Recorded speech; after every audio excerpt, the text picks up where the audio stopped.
पात्रता परीक्षा है, मतलब आपको शिक्षक होने की पात्रता दी जाती है या मिलती है, लेकिन नियुक्ति होना, हमेशा नियुक्ति का विज्ञापन अलग होता है। उसमें जो टीईटी पास अभ्यर्थी आवेदन देते हैं, हम नियुक्ति उन्हीं को करते हैं। आप पहले पूरी बात सुन लीजिए ना, आगे भी ऐसे ही गलत सूचना बोलिएगा।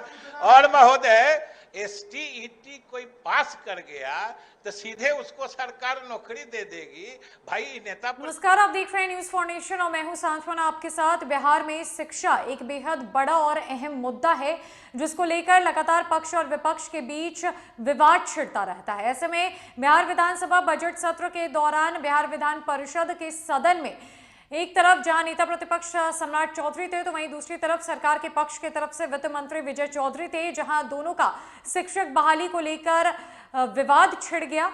सम्राट चौधरी ने ये सवाल पूछ दिया कि 80,000 शिक्षकों की बहाली को लेकर जो सरकार इतने बड़े बड़े ऐलान कर रही है, वो कब होगा? आखिरकार शिक्षक अभ्यर्थियों को इतनी मुश्किलों का सामना करना पड़ता है, लेकिन सरकार कोई एक्शन नहीं ले रही।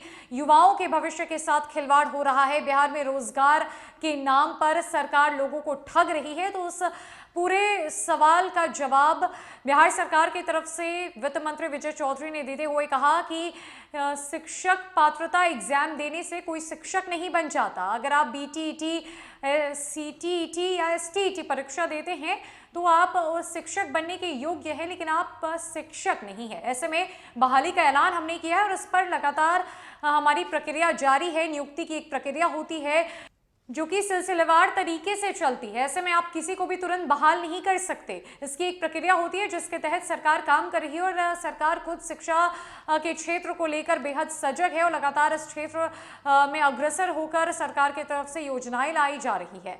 क्या कुछ हुआ सदन के भीतर, किस तरीके से सम्राट चौधरी और विजय चौधरी आपस में शिक्षक बहाली के मुद्दे को लेकर भिड़ते हुए नजर आए, आपको उस वीडियो को दिखवाते हैं। यहाँ पर बैठे हैं माननीय वित्त मंत्री, निश्चित रूप से उन्होंने सदन में गारंटी दिया था कि 80,000 जो एसटीईटी के बच्चे हैं, आज का काल स्थगन उस मुद्दे पर माननीय नेता प्रतिपक्ष और वो जो माननीय नेता प्रतिपक्ष बैठ जाइए। महोदय, असल में नेता प्रतिपक्ष जो है बातों को सही परिप्रेक्ष्य में याद ही नहीं रखते। सबसे पहले तो दोनों का फर्क समझ लीजिए।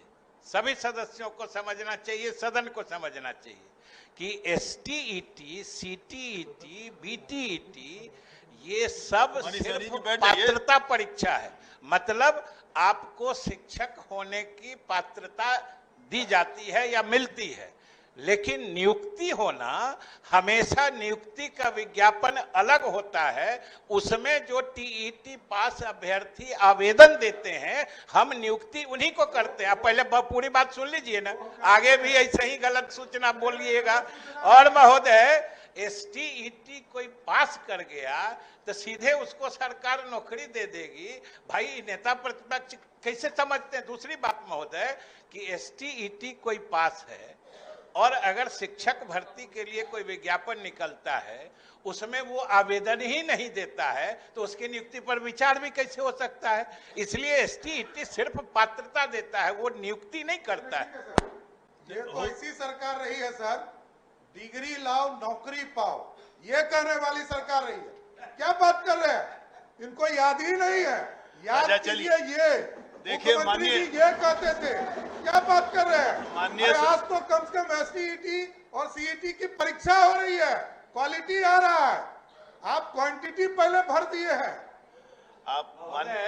फिर हम वही बात करते हैं कि आप पानी और तेल को मत मिलाइए। टीईटी पहला फिर आप बीचे में बोल रहे, आप बोल रहे थे तो घुमाते ही रहिएगा। ये जिलेबी थोड़े है, ये विधान परिषद है। महोदय, आप जिलेबी की तरह घुमाइएगा तो घुमाएंगे। हमको दोनों चीज मालूम है कि ये विधान परिषद है और आप नेता प्रतिपक्ष हैं। इसीलिए हमको अफसोस के साथ कहना है कि आप तेल और फिर बीच में खड़ा हो जाइए और पानी तेल को मत मिलाइए। टीईटी अलग चीज है और जो आप कह रहे हैं कि डिग्री लाओ नौकरी पाओ, वो भी चल रहा है। जहां के लिए वो नियम लागू था वहां उसी तरीके से बहाली हो रही है, और शिक्षकों के बहाली के लिए जो नियमावली है उसका अलग प्रावधान है, वो उस तरीके से हो रहा है। फिर ये घुमा दिए। अरे भाई, घुमाने से थोड़े चलेगा सभापति महोदय, ये लाखों बच्चों का सवाल है। 2,25,000 शिक्षक की बहाली होनी है, ये हमको समझा रहे हैं। अरे हम तो पंचायती राज में रहे हैं तो हमको पता है, हमारे यहाँ भी फाइल आपने भेजा और हमने आपके यहाँ फाइल भेजा, ये भी मैं जानू। आप वैकेंसी कैसे करते हैं ये सबको पता है, लेकिन स्थिति ये स्पष्ट है कि आपने गारंटी दिया था, आपने गारंटी दिया था। मैं एक सेकंड, एक माननीय नेता प्रतिपक्ष, पहले मैं ये समझना चाह रहा हूं कि किस विषय पर बात चल रहा है। माननीय हरीश सहनी जी ने किसी मृत्यु पर कार्यस्थगन लाया था और वहां से चल के एसटीईटी पर पहुंच गए, तो बगडीरा उससे निकले। हम पार्टी के मनोज चंद्रवंशी की लाश वहां से 75